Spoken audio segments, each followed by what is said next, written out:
Hola. Antes de arrancar con nuestro análisis de hoy, una aclaración importante.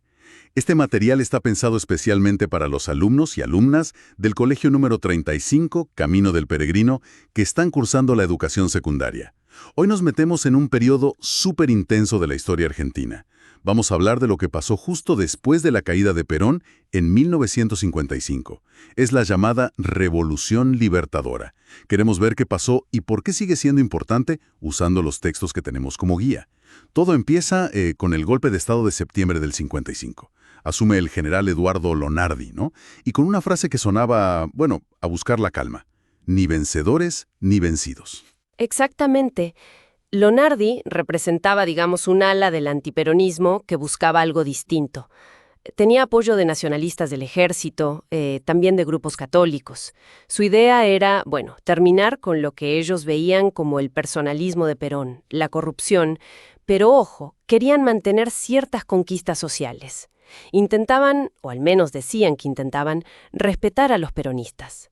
Por ejemplo, algo llamativo, no intervino la CGT de entrada y hasta nombró ministro de Trabajo a Luis Cerruti Costa, un abogado ligado a la UOM, el sindicato metalúrgico. Un gesto, digamos. Suena a un equilibrio muy difícil de mantener.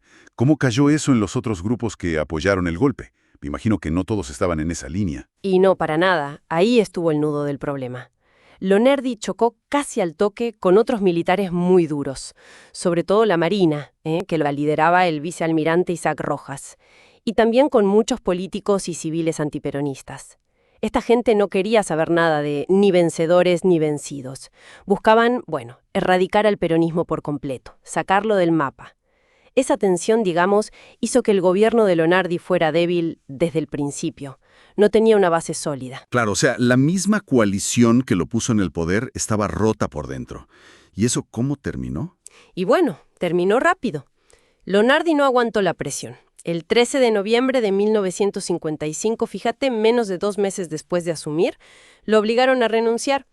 Lo reemplazó otro general, Pedro Eugenio Aramburu. Y con Aramburu, bueno, la política cambió radicalmente. Se dio vuelta la página totalmente. Bien, entremos ahí.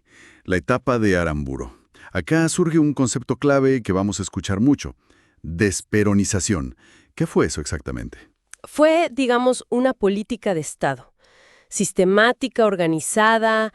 El objetivo era borrar cualquier rastro de peronismo de la vida argentina. Y las medidas fueron muy concretas, Se disolvió el partido peronista, se le prohibió participar en elecciones, eso es la famosa proscripción, se intervino en la CGT, sacaron a los dirigentes peronistas, prohibieron usar símbolos, el escudo, fotos de Perón o Evita, cantar la marcha. Mucha gente fue presa, dirigentes, militantes, y lo más llamativo quizás fue prohibir por decreto mencionar los nombres Perón y Evita. Ni hablarlo ni escribirlo. Impresionante. Sí. Incluso le cambiaron el nombre a provincias. La Pampa había sido Eva Perón, volvió a ser La Pampa. Chaco era presidente Perón, volvió a ser Chaco. Es fuerte la idea de querer borrar hasta los nombres. Con una política así, tan dura, era casi inevitable que hubiera una reacción fuerte, ¿no? Y eso nos lleva a junio del 56. Exacto, junio de 1956. Un grupo de militares leales a Perón, con el general Juan José Valle a la cabeza, y también civiles, intentan un levantamiento armado. La respuesta de Aramburu fue, bueno, implacable. Decretaron la ley marcial. Esto es importante que se entienda. Se suspenden todas las garantías constitucionales y ordenaron fusilamientos sin juicio, previo, sumarísimos. Mataron a 18 militares, incluido Valle, y a 9 civiles. Ahí es donde pasa lo terrible de los basurales de José León Suárez, esos fusilamientos clandestinos que años después Rodolfo Walsh investigó y denunció en Operación Masacre, un libro clave. Qué momento tan oscuro. Y mientras pasaba todo esto, ¿qué ocurría con los otros partidos políticos? ¿Cómo los afectó esta situación? Y fue un cimbronazo para todos. El radicalismo, la UCR, que había sido el principal opositor a Perón, se partió en dos en 1956. Por un lado, la UCR intransigente, la UCI, con Arturo Frondizi.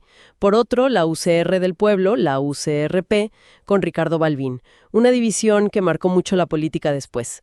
Además, el gobierno militar llamó a elecciones para una asamblea constituyente en 1957. La idea era derogar la constitución peronista del 49 y volver a la de 1853. ¿Y funcionó esa asamblea? ¿Lograron el objetivo? La verdad que no mucho. Fue un fracaso, más que nada. Mostró las divisiones que había. Perón, desde el exilio, mandó a votar en blanco. Y, increíblemente, el voto en blanco fue la opción más votada. Le ganó a Frondizi y a Balbín. Mira vos. Sí. Por los conflictos entre los partidos no se pudo reformar casi nada. Lo único importante que salió de ahí, y que quedó, fue el artículo 14 bis. Se incorporó a la vieja Constitución de 1853, y ese artículo garantiza derechos sociales para los trabajadores. Salario mínimo, vacaciones, derecho a huelga, algo que venía del peronismo, paradójicamente. En medio de toda esta tormenta política, de la proscripción, la represión, las divisiones y la economía. ¿Cómo andaba? La economía también tenía lo suyo. Había problemas de inflación, sí, pero sobre todo un problema de fondo, estructural. Faltaba plata, capital para las industrias pesadas, o sea, acero, petróleo, lo que se llama industria de base. Argentina necesitaba eso para desarrollarse, pero no tenía cómo financiarlo fácilmente. El gobierno de Aramburu intentó al principio controlar la inflación y reducir un poco el rol del Estado. Por ejemplo, disolvió el IAPI, que era un organismo que controlaba el comercio exterior en la época de Perón. Después, ya en el 57, con Krieger Bacena de ministro, se intentó ir hacia un modelo más liberal, digamos. Pero tampoco una apertura total, ¿eh? Y una parte clave de la política económica de Aramburu fue ir contra los sindicatos. Se suspendieron las paritarias, o sea, las negociaciones de salarios, y hubo mucha represión contra las huelgas. Claro, me imagino que los trabajadores no se quedaron de brazos cruzados frente a eso. No, para nada. Hubo una resistencia obrera muy fuerte, sobre todo en el 56, después de los fusilamientos. Huelgas, paros, sabotajes en las fábricas. Y acá pasa algo interesante, ¿viste? Uno podría pensar que con tanta represión, el peronismo se debilitaría entre los trabajadores. Pero pasó al revés. La proscripción, la persecución como que solidificó la identidad peronista en la clase obrera. Se hicieron más peronistas justamente, como forma de resistir. Entonces, para ir cerrando, si miramos todo este periodo, ¿qué vemos? Vemos como que se pasó de un intento inicial, el de Lonardi, de quizás buscar una salida más negociada, Sí, más ambigua, si querés. a una política frontal de erradicación con Aramburu, la desperonización, y eso generó una reacción muy fuerte. Exactamente, es un periodo definido por eso, la proscripción política de un sector mayoritario, la represión estatal, la división de los partidos tradicionales como el radicalismo, problemas económicos y como respuesta una resistencia obrera muy potente, que al final terminó reafirmando las lealtades peronistas para mucho tiempo. Nos deja pensando, ¿no? Algo para que los alumnos y alumnas del Colegio 35 sigan masticando. Si esta desperonización fue tan intensa y generó tanta resistencia, ¿cómo habrá influido todo esto, este periodo del 55 al 58, en las divisiones y los conflictos que siguieron marcando a la Argentina por décadas? Una buena pregunta para seguir explorando.